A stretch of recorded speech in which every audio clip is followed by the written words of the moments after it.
I'm Luann, and this is Seasons Change.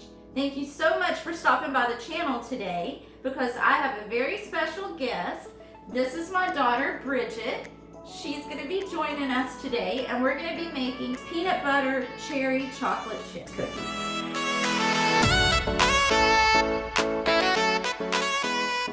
Okay, here's what you're going to need for this recipe. A regular yellow cake mix, whatever is your favorite. I like Duncan Hines. 1 cup of peanut butter, 2 eggs, a 1/4 cup of butter, which is 4 tablespoons of softened butter, a 1/3 cup of water, 1 cup of semi-sweet chocolate chips, and maraschino cherries. This is an old-fashioned recipe that is just called drop cookies, but we have changed it to where I add the cherries to it. And you can add nuts, but the people that I'm making this for, they don't like nuts, so we're not going to leave the nuts out. But as long as you have this base right here, you can do whatever mix-ins and add-ins after that. So this is a really easy recipe, and actually I'm counting this as made from scratch. But as you can see here, it's not completely made from scratch either. I guess it's kind of like the semi-homemade, but regardless of that, let's get started. Okay, so what I'm gonna do is read the instructions, and Bridget, you can mix it all together. Sounds good. Okay, so take a decent sized mixing bowl, and we're going to beat the eggs, water, and butter. So go ahead and crack your eggs in there. I'm just gonna get this open.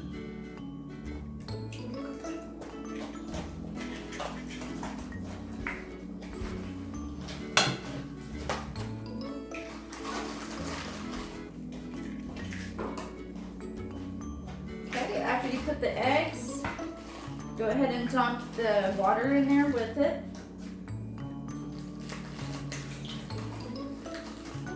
And then your butter. There you go.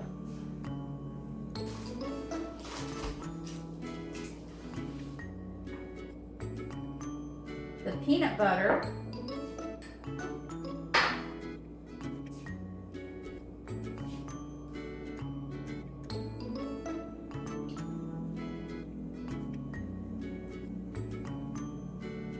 Okay. And then you're only going to put in half of the dry cake mix.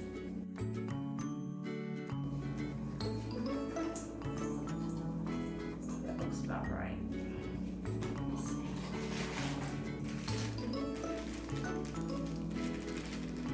That's good. It doesn't have to be exact, it's just so that the mixing's a little easier. And we're going to use our hand mixer for this. If you want to go ahead and plug me in there, Bridget.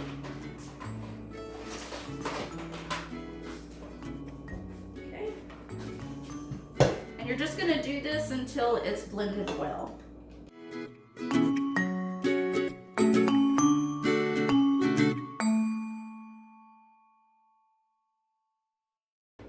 Okay, and whenever you get it like this, it's not going to be completely mixed together. There's some clumps in there. You're going to go ahead and add the rest of the mix. And this is a very thick and stiff dough.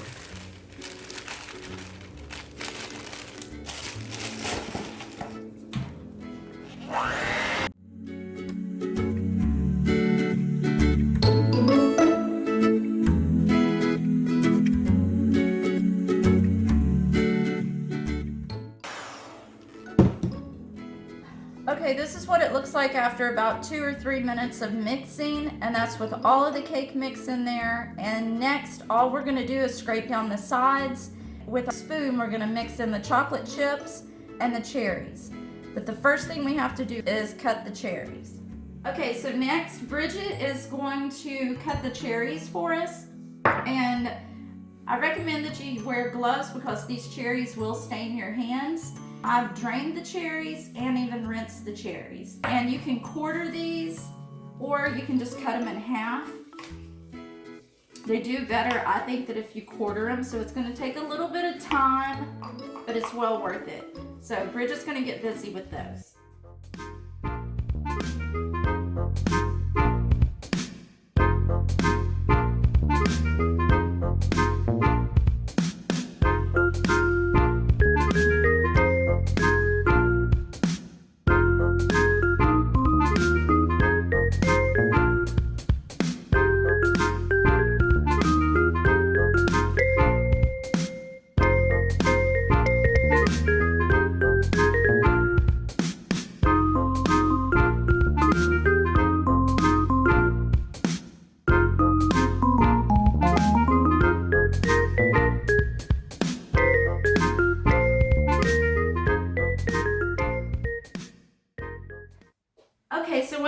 all of the cherries cut up.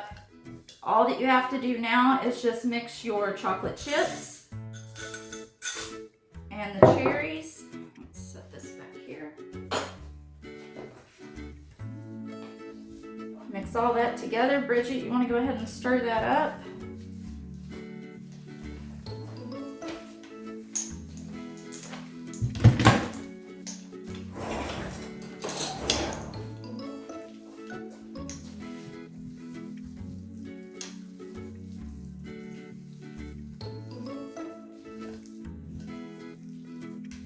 Okay, and then once you get them pretty evenly mixed through there, then we can just start dropping them on the pan.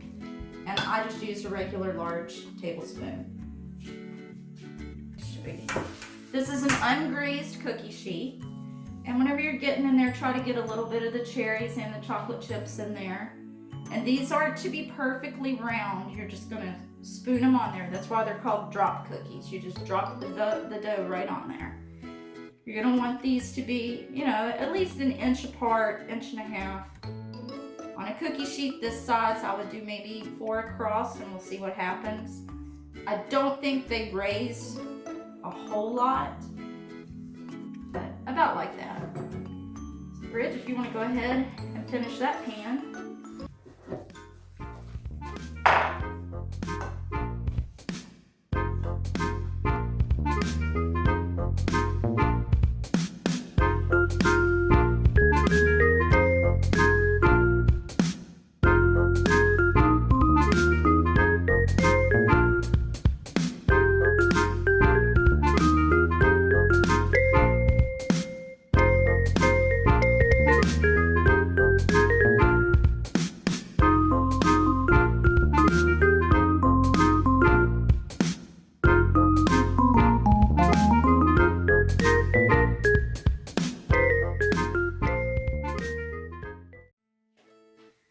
Okay, and now the oven is set at 375 and we're gonna bake these for 10 to 12 minutes.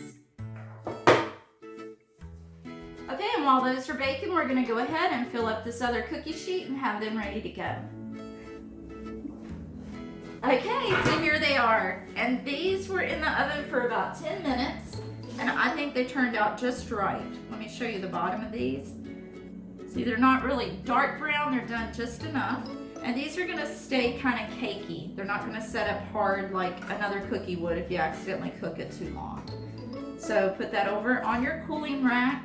Let these completely cool before you store them away. And then just store them in an airtight container. I would say they'll last at least 2.5 weeks. Mmm, delicious. I really hope that you enjoy these cookies. If you haven't already, just go ahead and hit that subscribe button. This just allows my videos to show up on your home page. And if you hit the notification bell, it'll let you know each time that I post a new video. That's all for today, and as always, I'm excited to see you in the next